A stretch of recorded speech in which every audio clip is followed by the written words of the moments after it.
Then Pilate therefore took Jesus and scourged him, and the soldiers platted a crown of thorns, and put it on his head.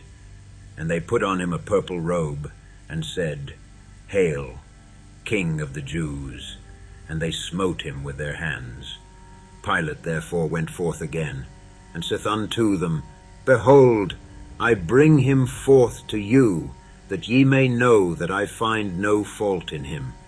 Then came Jesus forth, wearing the crown of thorns, and the purple robe. And Pilate saith unto them, Behold the man. When the chief priests therefore and officers saw him, they cried out, saying, Crucify him, crucify him. Pilate saith unto them, Take ye him, and crucify him, for I find no fault in him. The Jews answered him, We have a law, and by our law he ought to die, because he made himself the Son of God. When Pilate therefore heard that saying, he was the more afraid, and went again into the judgment hall, and saith unto Jesus, Whence art thou?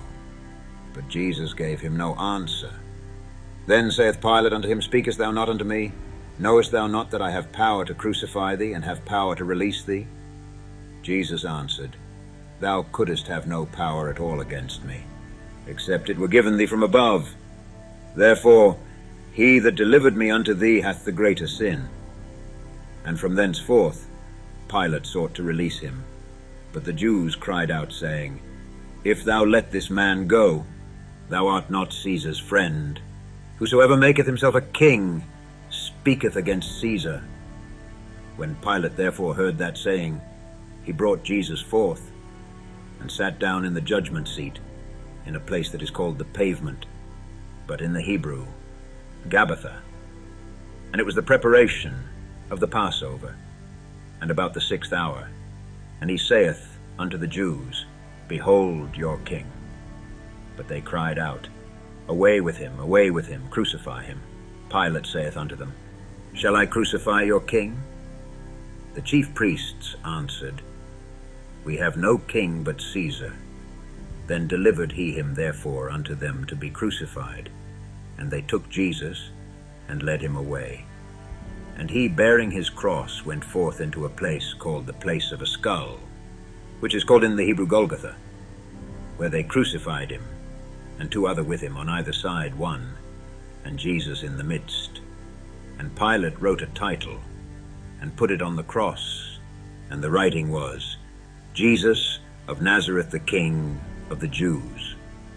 This title then read many of the Jews, for the place where Jesus was crucified was nigh to the city, and it was written in Hebrew, and Greek, and Latin.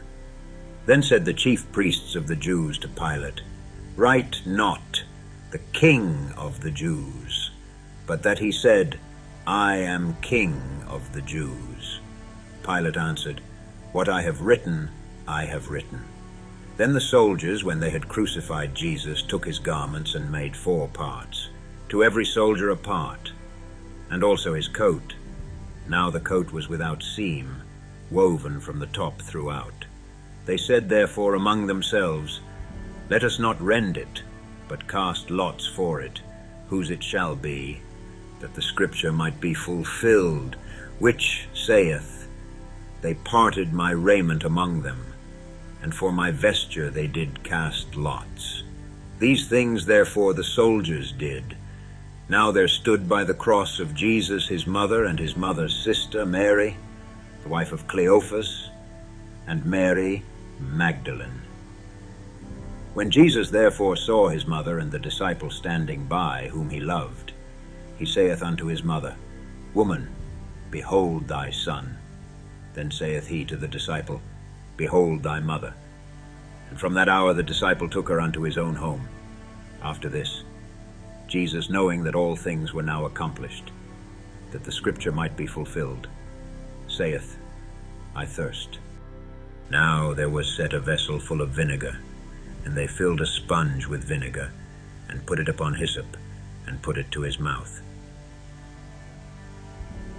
When Jesus therefore had received the vinegar, he said, It is finished. And he bowed his head, and gave up the ghost. The Jews therefore, because it was the preparation, that the bodies should not remain upon the cross on the Sabbath day, for that Sabbath day was an high day, besought Pilate that their legs might be broken, and that they might be taken away.